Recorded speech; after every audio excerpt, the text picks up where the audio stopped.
Very good evening to you. You're joining us on a brand new edition of Vantage Point, and this evening we'll be touching on a number of topics, including the new media bill that has stirred a lot of controversy in the public, and also we'll also be touching on a number of topics, including the stepping down of the President of the Sri Lanka Medical Council, Professor Carlo Fonseca, and also the issue and the dilemma surrounding CITEM.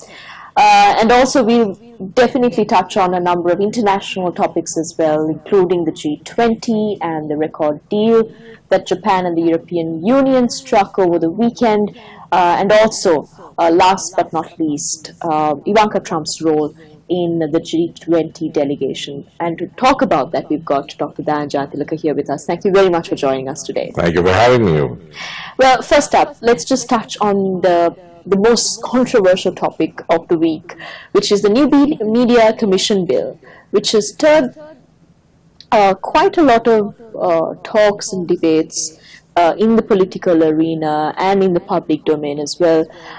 We see that there's been a lot of allegations and concerns about how biased this committee is going to be, especially if a journalist ever going to reveal their sources. What sort of authority should this committee really have in order to take it? Even sometimes the judicial process doesn't really require a journalist to reveal the sources unless it's really required from the journalists, and we swear by it that we do not reveal our sources. How challenging is this committee going to be for every journalist in the country? Well, Stephanie, I wonder whether you watch the famous TV series Newsroom. Yes, of course. And you would remember that the lead character actually goes to jail for a little while. He is a top TV presenter. He chooses to go to jail because he refuses to reveal his sources, even though in courts the government says that there's a national security consideration. Now, why is this? Because, as you well know, it is a touchstone of the profession of journalism. And this is something that the Prime Minister should know, because he comes from a family that founded Lake House and owns a television station and so on. So, coming from a media family, a family that founded a media empire, it's astonishing that he should permit even this idea that you would have a process or a structure where at the end of that a journalist might have to disclose his or her sources on grounds of national security. Now, national security, Stephanie, is being jeopardized, according to many critics, far more by what the government is doing and not doing, rather than by what journalists are likely to do. Now, the structure is such that you have a committee which will be chosen by the Prime Minister and the President and some of the NGOs. That's the intermediate committee. And the journalists would have to disclose their sources to such a panel. What's going on here? Let me venture a suggestion, because I've seen this kind of thing happen before in this country. What happens is, this is just a symptom. When the government feels that it's taking a lot of criticism, i.e. when the government of the day, whichever the government is, becomes unpopular, what does it do? It shoots the messenger. And the media happens to be the messenger. Actually, the media is even less than a messenger. The media is the mirror. So it's like smashing the mirror when you don't like what you see in it, but what you see is your reflection. The government sees its reflection. It doesn't like what it sees, because what it wants is for the mirror on the wall to say that the government is the prettiest and most popular of them all. And the mirror doesn't say that. So you want to do something about the mirror instead of doing something about yourself, which is what you should do. So governments then try to tighten up the media. I've been in and around this process, so I know how it goes. Uh, Whatever the government, in cabinet, they say, look, we are taking flack, and then somebody says, yeah, but our media is not hitting back, they're not telling the right story. Then somebody else says, oh, you know, the other guys have got control of the media. We have to do something about this. So what do? Then some bright Alec decides on a regulatory framework or commission, which is really to straitjacket the media. Well, let's just be the devil's advocate for the moment. Yeah. And think about or even talk about what really is the thinking behind this committee. What are they planning on achieving at the end of the day? Intimidating the media. So that is Intimidating, without deterring. I mean, what is this, Stephanie? Let's call things by what they are. This is the equivalent of setting up the FCID for the media. So, you know, you keep on, you'll be brought up, hauled up before the commission. They're trying the same thing that they do in politics. So you have this CIBOC, FCID, blah, blah, blah, blah, and you haul up your opponents, your political opponents. Then you haul up officials who you think are supporting or sympathetic to your political opponents. The next thing is you create something where you can haul in the media and say, why did you do this? Who gave you that story? And keep the media off balance. But this is not the first time the government has tried out something like this. There was a time where they even wanted to introduce guidelines for journalists. Yeah, about 2 years ago, right? Yes, but they didn't go ahead with it. So is this going to be another failed attempt? This won't work. You're only going to antagonize the media even more than you've done now. It's stupid. All anybody has to do is to go to courts. The media organizations should fight this in the courts. So is this the lack of trust and confidence in the judiciary the government has, that it's not allowing judicial process to take its own course? No, it's a lack of confidence in oneself. Or rather, it's an awareness that you're unpopular. But you don't want to admit that it's because of your inabilities or your faults that you're unpopular. You need to blame somebody, and you blame the press. What are the chances of this going ahead? It'll go ahead a little bit, and like everything else the government does, it'll get bogged down. That'll make the government even more unpopular than when it started out. Well, let's talk about the Inland Revenue Act. This is something the government has been mulling for a long time, but very secretively, not in the public domain. Allegations and concerns are also leveled against it as to why an inland revenue bill should be introduced in the second quarter of the year, where businesses and domestic activities could be crippled overall. But is taxation or exorbitant taxation the answer for the government to collect revenue? Isn't there any other way the government could go ahead with this plan of collecting revenue and a profit for the country? Well, Stephanie, in answer to your earlier question about the media bill, I told you that it was ironic that the Prime Minister, who comes from a family of founders of a media empire, has chosen to allow this through or fly this kite. The same goes for the taxation policy. This is a government of ironies and paradoxes. Because, as you well know as a student of international economics, center-right governments cut taxes, they don't impose taxes. You know, look at the Labour Party of Britain. The Labour Party is a center-left party, and it's calling for more taxes. There's a logic in that. They call for more taxes because they say you tax the rich and you build back the public services, social welfare. That's Jeremy Corbyn's logic. It has worked for him electorally. Now, there's a coherence there. But the centre-right is not supposed to do that, because the centre-right doesn't believe in taxing the rich and giving to the poor. The centre-right slashes taxes in order to stimulate the economy. You slash taxes because then the entrepreneurs feel more emboldened. They're not paying that much in taxes. They tend to do more business. And then the cake gets bigger. Now, ask yourself, you have an economy which is growing at a much slower rate than it did. 2 years ago it was 7%, now it's 5 point But something, economy was 5.2. inflated, as in artificially, 2 years ago. Well, yes and no, because the best test of that would be the rupee. The rupee, which was 125, is at last count 156 by this morning. I don't know what it is. So, if your currency is getting weaker and your growth rate is going down, even if it had been cooked a little bit, then you are facing a problem of a shrinking economy, a reduced growth. Now, no center-right government handles that by imposing taxes. What they do is they cut taxes as an incentive for business to invest.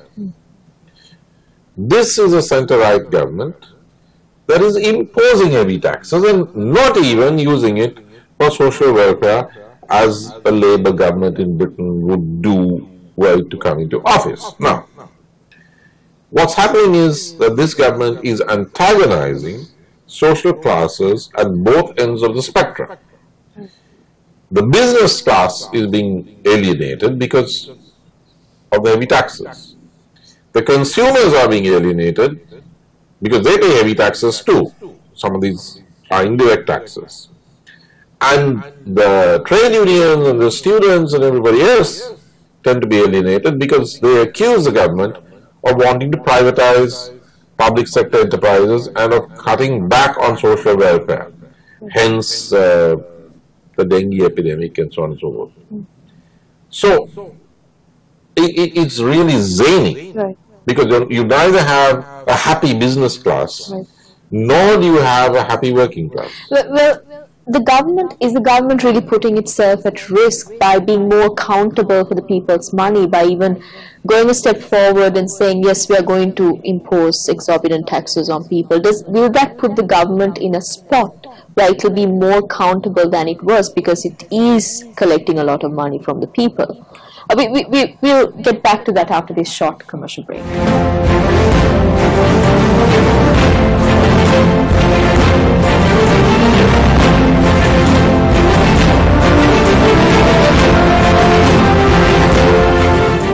Welcome back. You are watching Vantage Point. Well, Doctor, just before the break, I asked you a question as to whether the government will be held more responsible if exorbitant taxes are imposed on the people and the corporates. Does it mean it's putting itself in a spot? Will the people be more disgruntled in the future if this goes ahead? Well, Stephanie, it's already on the spot, and it's going to stay in that spot so long as the economy keeps shrinking and the value of the rupee keeps plummeting. Heavy taxes isn't going to help that. Heavy taxes are meant to improve the revenue situation. But tiding over the revenue situation when your economy is shrinking just doesn't make sense. I mean, it's all a question of wrong priorities. First, you have to grow the economy. You have to stimulate the economy. They're not stimulating the economy. Now, the government knows that it's in a spot. That's why it's running scared of elections. Otherwise, midterm, you should have some kind of elections. They are overdue. So the government knows it's in trouble. It just does not have a viable strategy, and it doesn't have the people, the personnel, who are competent and efficient enough to implement a viable strategy, even if the government had a viable strategy. Now, you have zanier things happening. Now, the Minister of Finance, who is the Minister of Finance and should be looking after finance, issued a statement on the signing of the Convention on Disappearances. Now, of course, he was the former foreign minister, but if he's the former foreign minister and he wants to help out the present foreign minister, he should send his material to the present foreign minister, who can issue that statement. Now, I don't even know whether the present foreign minister wanted to issue a statement at all. But the finance minister, instead of looking after a dreadful situation in the economy, spends his time pretending that he's still the foreign minister. So how do you expect this place to run? How do you expect this government to run itself? Well, just before the program, we discussed about the president of the Sri Lanka Medical Council, Professor Carlo Fonseca, stepping down, and he was the cement that really kept the council together, even though there were opposing views coming from the members themselves, whether or not the CITEM should be fought against, whether or not the private education system should be completely stopped, especially in the university system. Will this really mean the Sri Lanka Medical Council will be more radicalized, maybe, or even more opposing to CITEM than it was before? Well, I don't think there was any serious division within the medical council over CITEM, because I remember there was a unanimous decision a few weeks ago but when the Carlo Government was in Medical charge. Association wanted CITEM gone from the picture. Yeah, and Carlo certainly still says that. He says he wants CITEM gone. He just doesn't But want he the has a GMO to more strike. inclusive view about private medical colleges and how private colleges should be included in the system, of how it should be affordable for all. Yes, but he did say that he doesn't believe that medical education should be subject to the profit motive, so that, you know, private sector is profit based, and he doesn't think that doctors, that the production of doctors, the education of doctors, should be subordinate to the principle of private profit. When you have a state system that has produced very good doctors over decades of Sri Lankan But he history. certainly did not support protests of medical doctors, as in No, doctors he did, he did. He was the patron saint of this. He just doesn't want them to strike over him. He says, please don't do that. You know, you might as well kill me. Do not strike asking for me to be beaten, using him because as an I'm excuse. old. And, you know, I want to die in peace. Don't do this. I need the break. I do not want to do this any longer. But he was very clear about CITEM. He says CITEM must go. And I fully support these young people. And he patted them on the shoulder. And somebody asked him on camera whether he was not being used by the GMOA. And he laughed and he said, these kids, I can, you know, run rings around them anytime I want, because he's a teacher.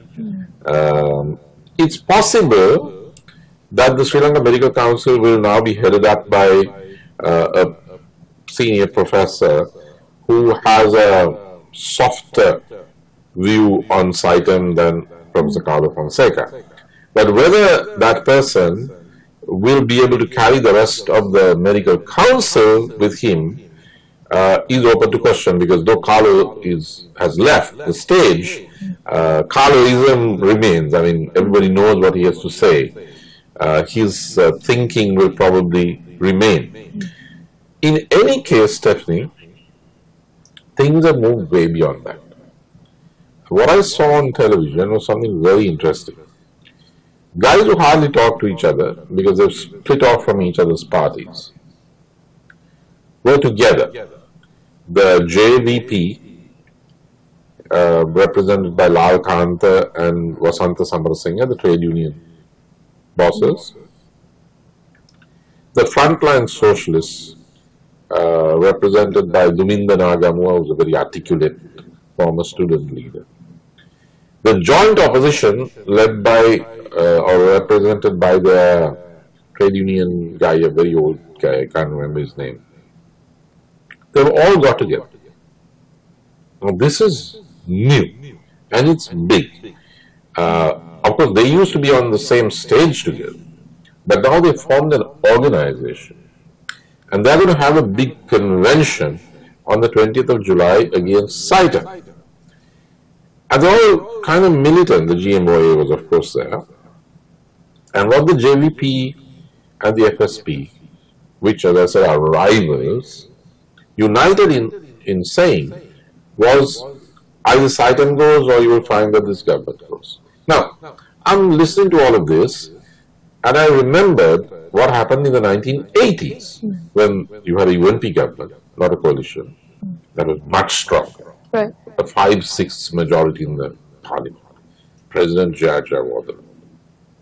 And there was an issue over the newly founded private medical college. The students went on strike. And after much toing and froing and clashes and so on and so forth, that powerful UNP government of Georgia Wadana had to nationalize or take over the private medical college. That's what became the Ragama, the Colombo North Medical College. That used to be the private medical college. Now, if a strong UNP government could not withstand student protest over a private medical college, Right. logic tells me that this government, which is far weaker and divided within on this subject, cannot hold out on Saitam against But this interestingly buildup. enough, Saitam was built during the previous administration. Yeah, But you didn't see that much protest at that time when the whole notion was even brought well, to Saitam wasn't up and running. According to the spokesperson of the previous administration, um, they had imposed certain stipulations. The stipulations had been ignored in granting Saitam permission to produce graduates. So they say, yes, we started it, but we put conditions. You guys ignore the conditions and slip through this. Well, with that, let's head into a short commercial break. But when we come back, we'll have more on Vantage Point.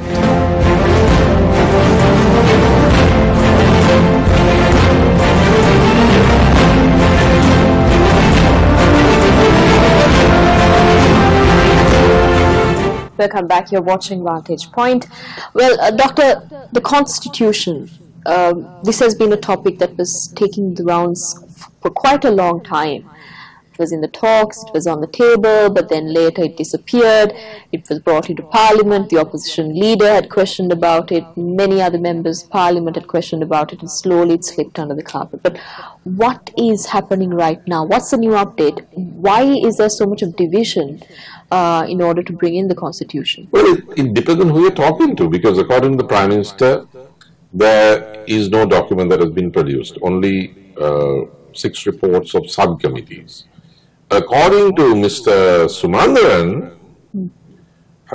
in the televised press conference in Jakarta, as well as in the Sunday Observer, not only is there the draft interim report. The draft interim report is different from the reports of 6 subcommittees. The draft interim report conforms to the 2 main principles of federalism. Now, this is Mr. Sumandaran, not me. And he says this in Jakarta on television, and he says this to the Sunday Observer in the English language. And he says the draft interim report is based on the federal system, but he doesn't use the term. So, do we believe Mr. Sumandaran, or do we believe the Prime Minister, or do we believe the President, who says there's nothing, and in fact when there is something, he tells the Mahasangha, you'll be the first to know. So, I have never seen a messier constitution-making process in this country ever, because I've been around for 1972 and for 78. In 72, we were in school. So we used to have debates with other schools on this, the first Republican Constitution. Everybody knew what was going on. There was a Constituent Assembly, and they were deliberating, and we knew it was Dr. Kovinada Silva who had drafted it, and everything was orderly. You didn't have this circus. But like everything else, this is a circus. It all depends on who you're listening to. When Ratana says, hey, read this. This is the manifesto. And it clearly says that we shall not implement anything that requires a referendum. Then somebody else says, no, but the president at Vihara Mahadevi Park signed something else. But whatever he signed, Stephanie, he ran on the basis of a manifesto.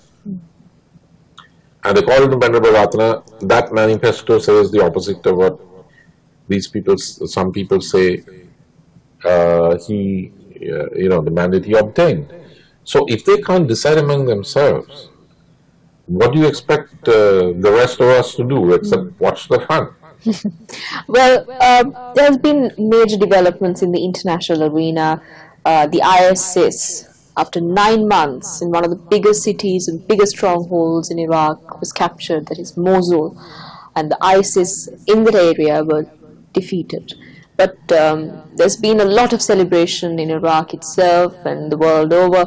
But does this really mean that ISIS is close to being defeated from the world itself? Well, it's after the Russians went in Syria in support of Assad, and the Syrians and their coalition partners, the Iranians, the Russians, the Hezbollah, were rolling up the ISIL after Aleppo, when they defeated them in Aleppo, that everybody else got into the act, and they didn't want the Iranians and the Russians to monopolize the victory over the ISIL. So the Americans got in on the act, both in Iraq and in Syria and Raqqa. Now the question is, why are they still fighting in Iraq? What a mess. I mean, they invaded Iraq in 2003, the Americans. And they're still involved. They're supposed to withdraw. So the lesson is, don't break up states. When you break up a state, then all kinds of monsters come up from beneath. So yes, Mosul, they have more or less taken Mosul except for some neighborhoods, but they will clean those up. That's the Iraqi army, supported by the Iraqi Shiite militia and the Americans. Now the Americans don't really like the Iraqi Shiite militia, but they were necessary to do the job. And in Raqqa, it's the Americans and the Kurds. Right. The so-called Syrian Democratic Forces were mainly Kurds. So ISIL is on the ropes, but unless they are boxed in and physically eliminated, they'll just pop up somewhere else. Right. This is not the first time. Before ISIL, you had Al-Qaeda. ISIL itself is a spin-off of one branch of Al-Qaeda. That's why the Nusra Front is an Al-Qaeda spin-off. So it's like a cancer. Unless you eliminate the underlying conditions and you strengthen the state, you're always going to have this. So the Americans have to decide. President Trump seems to be veering once again to his old position of friendship with Putin and putting the anti-ISIL struggle as the first priority. Right. But whether he can carry the rest of the United States with him on that, one doesn't know. Well, thank you very much for joining us, Dr. Dhananjaya Tilaka. Thank you, It was a sir. pleasure having you with us here. Thank you very much for joining us as well. This is Vantage Point. Remember, you can send us your opinions or questions to Newsfirst.lk. We are open for any of the opinions that comes our way. Remember, you can also follow us on Twitter at Newsfirst_EN. This is Vantage Point. Thank you very much for joining us. Let's meet next fortnight. Good night.